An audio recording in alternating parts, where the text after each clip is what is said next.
उस हॉस्पिटल के medical college के बाहर बहुत सारे लोगों की दुकानें थी। लगभग उसमें 20 से 25 लोगों की दुकानें कई सालों से चल रही थी, जिसको 2-3 दिन पहले कॉरपोरेशन की तरफ से अतिक्रमण कहकर तोड़ा गया है। उस सिलसिले में हमने वहां जाकर कार्रवाई रोकने की कोशिश की।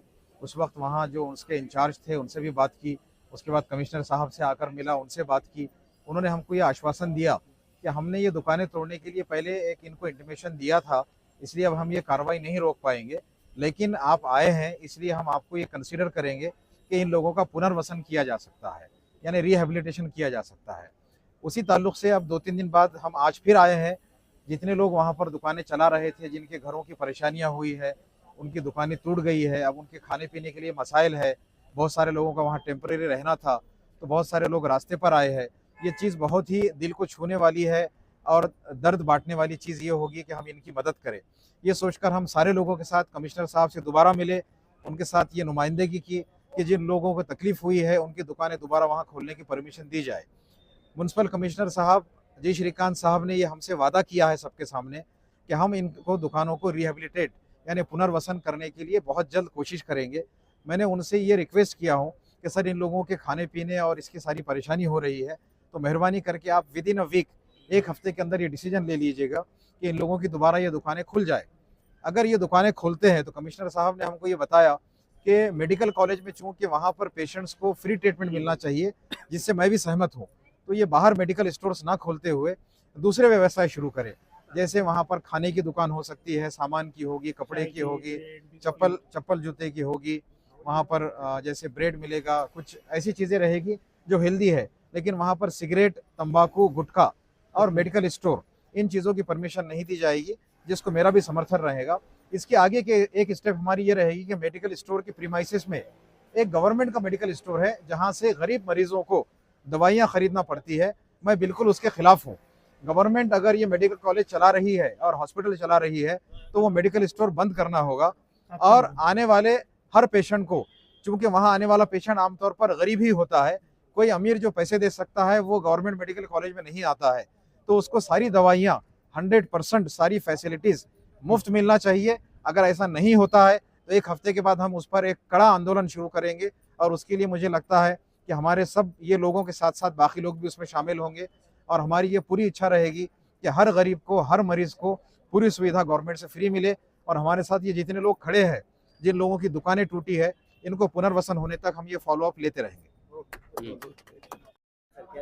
आज महानगर पालिका आयुक्त साहब औरंगाबाद शहर, यहाँ पे एक जो औरंगाबाद घाटी हॉस्पिटल है, वहाँ पे पिछले 50 सालों से 20 साल से 25 साल से कुछ दिव्यांग परिवार है। 20 से 25 दिव्यांग परिवारों को उदर निर्वाह करने के लिए शासन निर्णय अनुसार उनको वहाँ पे दुकानें दी गई थी और अभी एक 4 दिन पहले उनकी दुकानें बिना नोटिस दिए उनके माल के साथ में वो तोड़ दी गई है। इसी के सिलसिले में आज हमारे दोस्त डॉक्टर शोएब आसमी साहब और हमारे साथ में पूरे जो दिव्यांग परिवार है जिनके वहाँ पे दुकानें थी, हमने यहाँ पे महानगर पालिका आयुक्त जी श्रीकांत साहब से मुलाकात की है और उनसे विनंती की है कि जल्द से जल्द इनका पुनर्वसन किया जाए, ताकि इनका जो परिवार है, आज 20 से 25 दुकान बोले तो कम से कम एक दुकान के ऊपर 10 लोगों का परिवार चलता है, ऐसे 500 लोग वहाँ पे पेट भर रहे थे। इनको जल्द से जल्द राहत मिलनी चाहिए। इसके वास्ते आज पूरे शिष्टमंडल के साथ में डॉक्टर शोएब आसमी साहब, मैं शेख कयूम अहमद, हमने यहाँ पे डॉक्टर जी श्रीकांत साहब से मुलाकात की है और उन्होंने कुछ नॉर्म्स ठहराने के बाद में इनको दुकानें हम अलाउड करेंगे, एक धोरणा बनाएंगे, वो धोरणा के तहत इनको दुकान जल्द से जल्द देने का ऐसा आश्वासन हमारे को आयुक्त साहब ने दिया है। और हमारे डॉक्टर हाशमी साहब, उनका भी इस दिव्यांग परिवारों की तरफ से हम तहे दिल से शुक्रिया अदा करते हैं कि उन्होंने अपना कीमती वक्त 2 से 3 बार वो घटना स्थल पे भी आए और यहाँ महानगर पालिका आयुक्त साहब से भी उन्होंने मुलाकात की है और इस अम्मदास दानवे साहब का भी इसमें योगदान रहा है। इस मुहिम में डॉक्टर साहब, डॉक्टर शोएब आसमी साहब ये पूरी ताकत से इन दिव्यांगों के साथ खड़े हैं और जल्द से जल्द इंशाल्लाह आने वाले 15 दिन के अंदर इनको जल्द से जल्द यहाँ पे इनका उदर निर्वाह शुरू करेंगे। और जो अंदर एक मेडिकल है, जो जिस तरीके से गवर्नमेंट बता रही है कि हमने यहाँ से, वहाँ के जो डीन है शिवाजी शुक्रे साहब, उन्होंने बता रहे कि मैंने यहाँ पे चिट्ठी मुक्त किया है और ये चिट्ठी मुक्त करके उन्होंने पूरे महाराष्ट्र में मैसेज दिया है कि मेरा हॉस्पिटल चिट्ठी मुक्त है। मगर ऐसा नहीं, अंदर जो एक मेडिकल स्टोर है जो गवर्नमेंट के अंडरटेकिंग में और कैंपस में चल रहा है, वहाँ का काउंटर आज 10 लाख रुपए रोज का हो रहा है।